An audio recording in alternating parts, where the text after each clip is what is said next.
our team is working on something called Black Cat. What is Black Cat, and why does it merit such an awesome logo?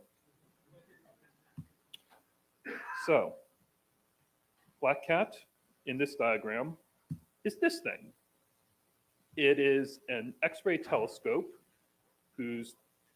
which is designed to monitor a fairly large chunk of the sky, looking for astronomical transient events, things like gamma ray bursts or magnetar flares or other exciting stuff.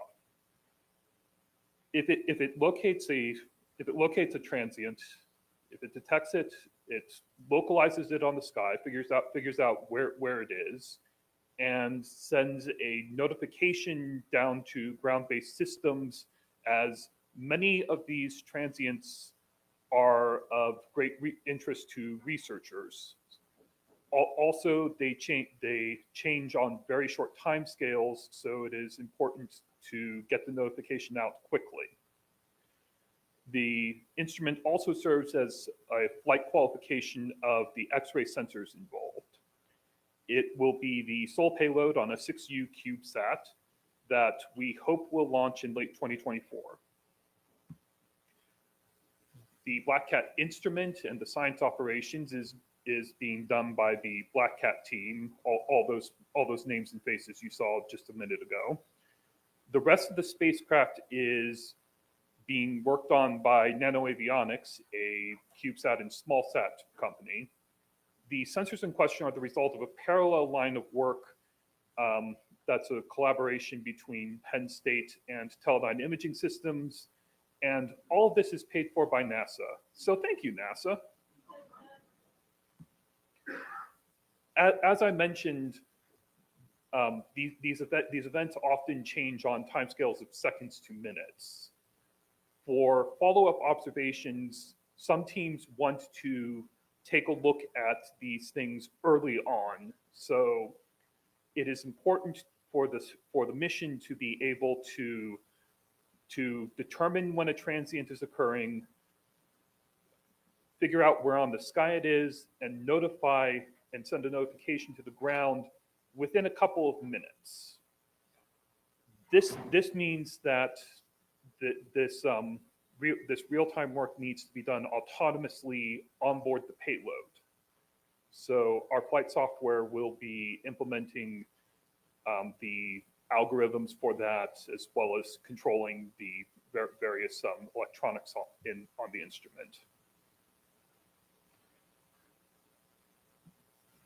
Our flight computer is a flight-tested single-board computer. It has as its main processor a combination of 2 ARM cores and an FPGA fabric, and we make use of both of those. It runs Linux, and we have decided to use Core Flight System as the framework our flight software will operate inside. CFS is written in C and is designed for the applications running with it, also written in C generally. So why bring a new language into this? Let me tell you a few things about Rust. It is a systems programming language. Its intent is to make it easier to write software that is both very performant and very reliable. It does this with a number of features intended to make certain classes of bugs hard to impossible to do.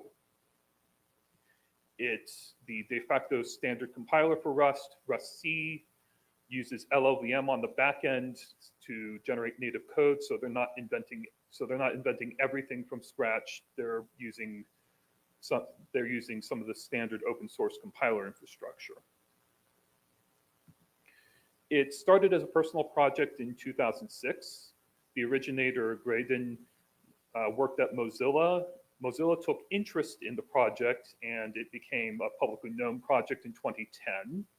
There were several years of intense experimentation after that, but by 2015, the Rust language team had figured out enough of the basics of the language that they were going to start having stability guarantees, and the 1.0 release came out. The language is still under fairly active development, but those stability guarantees still hold. Part of how they do that is they have separate channels for language releases, one of which is the stable channel on which, on which the stable releases occur and the guarantees are very tightly held. And then there's nightly, on which they do a combination of trying out new language features to see whether they're good ideas they initially seemed, and for those features that the team agrees should be included in the language long term, working on them until they're completely implemented. Once a feature is complete, it gets moved to stable. This is used in the real world. Mozilla was the initial organization interested in it, and parts of Firefox are nowadays written in Rust because browser engines are complex bits of software that have for which high performance is very desirable. It is also used in production by places you've heard of. It has the ability to work in a range of settings. There's next to no runtime library and no language runtime like the JVM or the Go runtime has, so it can even work in embedded environments, which makes using it in the context of CFS feasible. The language has a generally C-like syntax, though don't be fooled by that. There are a lot of differences from basic C. The language team has actually created fairly few new language concepts. However, they do often take concepts from languages that never made it out of academia or which did but don't have a big following. So often Rust is the first language of its popularity with those concepts. It's a strongly typed, statically typed language, but there's a fairly thorough type inference engine used, so you don't have to mark type annotations every last place. So that's really nice ergonomically. One of the big selling points is, by default, it is memory safe. You cannot cause certain sorts of error like use after free or double free. If you stay in the default language subset, those are impossible. That said, there is an escape hatch because you often need to do things that the compiler cannot prove are memory safe, to do things like, say, implementing a memory allocator or something like that. For that, there is unsafe, in which you're basically telling the compiler, I will manually make sure this code maintains the safety invariance. You don't need to check that for me.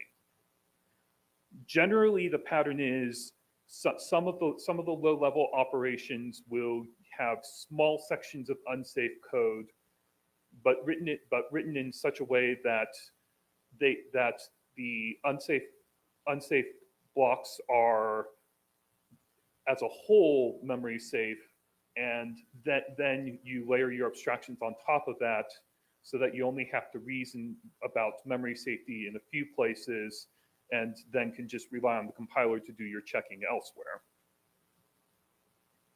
It has structures. It has enums, which are like C's, the tagged union pattern in C, except enforced by the compiler.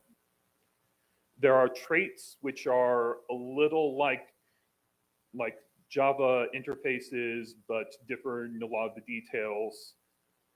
One big thing is you work with references.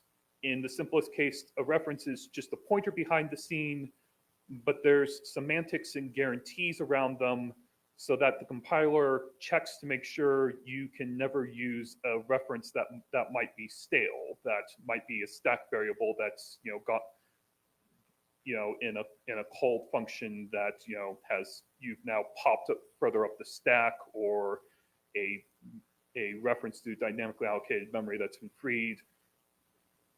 You can't do that with a reference. Also, references are never null, so null pointer errors, except possibly in unsafe blocks, not possible. There's a lot more, but I only have so much time. In addition to the compiler rustc, there's a tool that is part of the standard distribution that keeps your toolchain up to date. There's Cargo, which is a combination of a build system specialized for Rust and a package manager with an environment around that. There are a large and growing number of crates, Rust rough equivalent of libraries in the open source Rust ecosystem. There's also a generator of API documentation in the same general space as Doxygen and JavaDoc. Overall, I quite like it. I don't think the language is perfect, but overall, for a large class of programming tasks, it is an improvement on C, and for that matter, C++. There is a learning curve associated with it. Like I said, some of the main concepts in the language have not appeared in the mainstream programming language before. Some of them require rethinking how you write code. But generally, where the language is different or where it can be a little difficult to pick up, there are good reasons for that, and in the documentation the team maintains, they generally make a good job of explaining why they are the way they are. They try not to be difficult for the sake of being difficult. The tooling I've found nice to use. The compiler, its error messages are generally rather helpful, which is good. The language has a number of features so that once you've learned it, it can be rather ergonomic to handle certain typical patterns. The documentation, like I already mentioned, it's pretty good. Overall, it feels good to use. So that's why Rust. Now let's put it in CFS. So to be a CFS application, our code should make use of the CFS APIs. Now, Rust has a foreign function interface that allows you to call out to C functions. Now, since the Rust compiler doesn't know anything about what those C functions are doing with memory, it doesn't know before offhand, whether those functions are memory safe or not. So all direct calling of C functions is unsafe. We want to make use of the safety features of Rust, so we need to make wrappers that ensure we only use the API functions in ways that are safe. In addition, we want to do this anyway because just raw calling of functions like this, it would not be idiomatic Rust. So we have gone and created wrappers, generally fairly lightweight ones that provide a more idiomatic Rust experience for using some of the CFS APIs. We call the resulting crate n2o4. Why? Because the Rust community loves to use terms relating to oxidation, and n2o4 is an oxidizer. In fact, pair it with hydrazine. It does a lot of oxidation to the hydrazine. Now, if we had to, write out in Rust the definitions of all the structures and all the functions in the CFS APIs, CFE and OSAL, that would be a lot of work. That would be error prone. So we don't do that. One thing Cargo provides is something called build scripts, which is basically you can have a small Rust program that it compiles and runs before compiling the main part of a crate, and so that little program can do things. One of the things the community has put together is something called BindGen, which uses live LLVM behind the scenes to parse C code and generate definitions in Rust for C APIs. So we use that in a build script, and now the generation of the information the Rust compiler needs is automatic. Well, almost automatic. The biggest thing is BindGen does not handle inline functions. It does not generate the equivalent Rust code for C inline function. So we do have a small C file which basically has non-inline functions that do exactly one thing called the respective inline function. And there's also another crate in the community has called CC, which invokes the C compiler. So we do that in the build script as well, and then everything is more or less good. So on the right here is an excerpt from the file that is generated. So this is Rust code expressing the various types and functions of the CFS APIs as Rust code. It's not very idiomatic. So we take this and then we create wrappers around this. So to take a really simple example, here's CFE ES exit app. What you call to end operation of an application. In the API, in the C API, it takes a 32-bit integer. It is expected that only certain values will be given to that function. Only certain values make sense, and those are collected in constants like the ones you see up there. The names in the generated Rust code aren't the same as you see in the CFS API, but they're derived from the C API, but are derived from them. So one thing we can do is, in certain cases, we can instruct the Rust compiler to make sure that behind the scenes an enum uses as the actual backing values, certain constants of a certain type. So we create an enum which is the various different run statuses that you might pass to exit app. So now instead of am I using a valid 32-bit value? Am I not?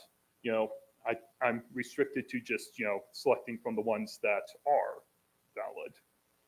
And also in this case, CFE ES exit app is memory safe in its operation, so we don't need to do anything special. So have a very simple unsafe block, just call it. And because we've arranged that the enum has the right values behind the scenes, we even converting the enum to a 32-bit integer really simple. In fact, for many of these simple things, the Rust compiler can do function inlining such that there will often be zero runtime overhead compared to if I was writing this in C. That isn't always the case, but in this case, it probably should be. And here's how a user of the n2o4 crate, would exit from the application. We have namespaces in Rust, so we use those to segment out the various parts of the API surface into modules and submodules based on their functionality instead of having long names like CFE ES exit app. So a couple observations I have. One is that some aspects of the CFS APIs are actually very nice from the perspective of someone trying to create language bindings. For one thing, a lot of the objects that are managed by CFS, the APIs don't actually give you like a pointer to some memory or a full-blown structure. It gives you an opaque handle, an ID. That is very easy to wrap up in a very simple structure, and because managing what goes on behind the scenes is entirely encapsulated by using that ID in the actual API calls, that makes my life easier as a writer of bindings. Another thing is that some of the restrictions on what uses of pointers there are in the CFS API, we can design our wrappers so that the compiler enforces them statically. So there is no way to use the wrappers in such a way that these pointer freshness bounds are violated. For instance, CFE SB receive buffer. On success, it gives you a pointer to a message in memory. One thing the API documentation says is that pointer is only valid until the next time you call CFE SB receive buffer on that same message pipe. I'm not going to explain that whole type signature, but basically it has the effect of ensuring that the code that gets the message pointer, it cannot call receive buffer on that pipe while it still has a reference to the message. So something where you would have to manually check to make sure the pointer is valid where you use it in C code, we can just with good design of the wrappers, it becomes a compile time thing. The compiler checks it for us. And the fact that Rust has a fairly rich type system allows us to do such things as check and make sure we're using the right types in printf style function calls. So here we have wrappers for printf format strings, and between the type system and Rust capability to do compile time evaluation, we can make sure that for APIs like CFE EVS send event, we only for a given format string, we only ever call it with the proper parameters for that. So format they're up in the constant up there. It takes as arguments an int and a character, and down below we're using that format string with two different possible pairs of arguments. The one on the top is correct and will compile. The one below is not correct and will cause a compile time error. So again, helps make sure you don't do certain classes of bug. But a CFS application doesn't just use the CFS APIs. It is also integrated into the CFS build system. So here I have the very skeleton of a CFS app in Rust. On the right is the actual Rust code, including the application entry point. In the middle is the config file the cargo build system uses, and on the left is the CMake file. This doesn't actually work because no Rust code is being built. You can integrate the cargo build into the CMake generated build. It does involve a lot of details. You'll notice that there's quite a bit of CMake there. Fortunately, most of that can be abstracted out into a CMake function, and in the n2o4 repository, we provide a file with that function. So that simplifies what users have to write. There are still a couple of quirks. One is that add CFE app, that CMake function, it does not actually work if you don't pass it any source files. So we've created the very simplest C file we could think of, and we give that as a source file to add CFE app. Also, the way the Rust code is built, it becomes a static library that gets linked into the final application. We do have to tell the linker to actually keep the application entry point, because otherwise it doesn't keep anything. It won't keep anything from the static library. But compared to all the little details, a lot simpler. So, to finish up, Rust is awesome, and you can use Rust to write CFS applications. It does require a bit of setup. Well, there was all that CMake needed to glue together the generated make file with the cargo build system. There's a little bit of non-default setup on the Rust side, though not as gnarly. And currently, it does depend upon features that are only available in the nightly channel. But you can do it. And while we still need to write most of our flight software, the experience so far has justified putting the effort into making this infrastructure. CFS apps in Rust are nice to write. That said, n2o4 is not a complete product at this point. We haven't written bindings for all the APIs that CFS has available, and there's a lot of things that could be done to make it nicer. If you want to contribute, this is an open source project, and we accept outside contributors. If you have questions, you can also ask it at our GitHub project. If you just want to use what we've done so far, and there is enough implemented that you can write a decent range of CFS applications, just take our repository. That's cool too. It's under the Apache license, same as CFS itself. And at this point, any questions?